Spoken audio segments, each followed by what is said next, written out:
Hi, this is Travis from 10 Farms, and I've got everything wired up on the mower now.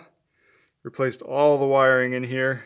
Did it by hand because a wiring harness was expensive. It was like $400 for a wiring harness.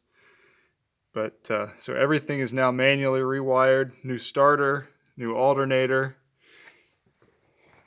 Got the whole new intake set up over here. New radiator hose.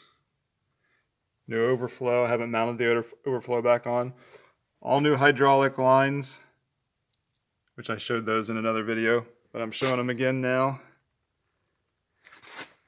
I pressed new bearings in the pulley, so the idler pulley that came off that probably started this whole thing is all fixed up now. All new drive belts.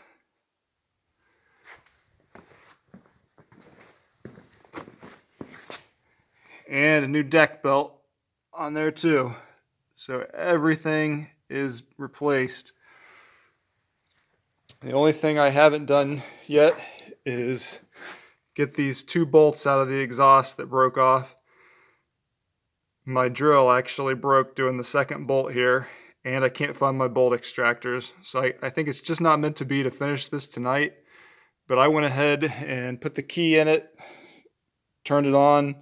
The mower started right up, seems to run good. Really loud without a muffler, obviously.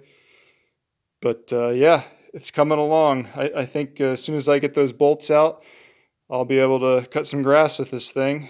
And even if I can't get those bolts out, I can at least use the top two and kind of hang the muffler on there to quiet down a little bit and at least be able to use it until I can get those bolts out.